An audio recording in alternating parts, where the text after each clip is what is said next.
Christ and his soon coming to every nation, kindred, tongue, and people.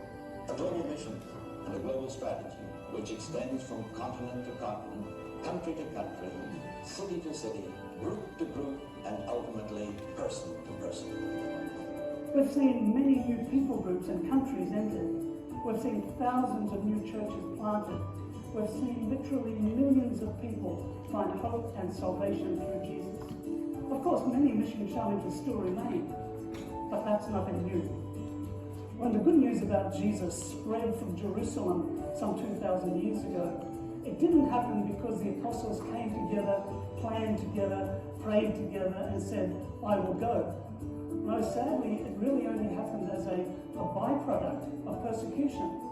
When the believers fled Jerusalem for safety, they then shared the good news in the places where they landed, like Syrian Antioch, where the church was started by refugees from Jerusalem. Today's Antioch, now called Antakya, is located just over the Turkish side of the border, and is still a destination for refugees. Tens of thousands of refugees have poured over the border from Syria in the past few years. It was here in Antioch that followers of Jesus were first called Christians. Just over the hill is a cave that was one of the first cave churches where they believed was one of the places where those early Christians met. This soon replaced Jerusalem as the mother church, and it became the base for sending out missionaries. The Apostle Paul launched his missionary journeys from here, planting churches throughout Turkey and the then known world. Today, Antakya is in the heart of the 1040 window, one of our most challenging mission areas, where more than 60% of the world's population lives. In this window, there are some 7,000 unreached people groups. They're considered unreached because they don't have enough of a Christian presence to continue without outside help. In this window, you find some of the world's poorest people and also some of the world's richest. It's also home to the world's great religions, with only a handful of Christians. In fact, right here in the Middle East, there are cities of more than 1 million people, not one single Seventh-day Adventist. Of course, our urban mission challenge is not limited to the Middle East or the 1040 window.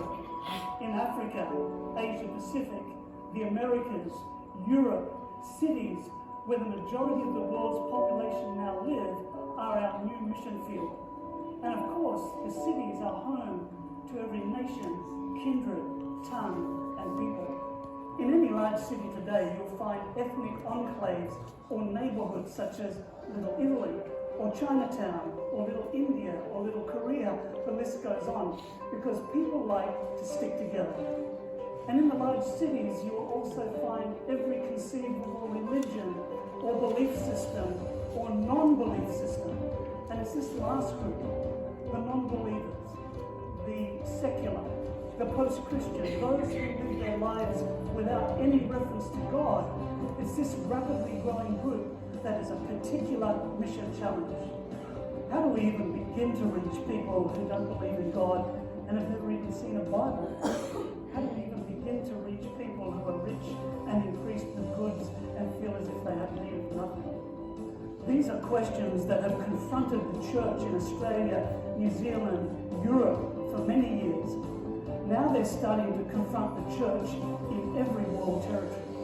Behind me is St. Mark's, which was built in the 1820s as a Church of England chapel. Today, it is no longer a place of worship. It is the Mercato Mayfair. It's a food hall where people come to eat, to drink, to socialise. And it's like hundreds of other former churches throughout England, throughout Europe, that no longer serve their original purpose. They have become apartments, they have become restaurants and bars and art galleries and yoga studios, everything except that original purpose. And they are symbolic of the new post-Christian society that we are facing. Today we look at the growing secular and post-Christian populations. We look at the adherents of other world religions and the people groups in the 1040 window. We look at the cities.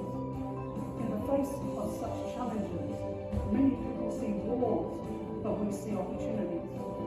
Many see the lack of funds, but we see the source of all funds. Many see our weakness, but we see his strength. And God has invited us to participate with him in his mission of salvation here on earth. Who will say, I will go?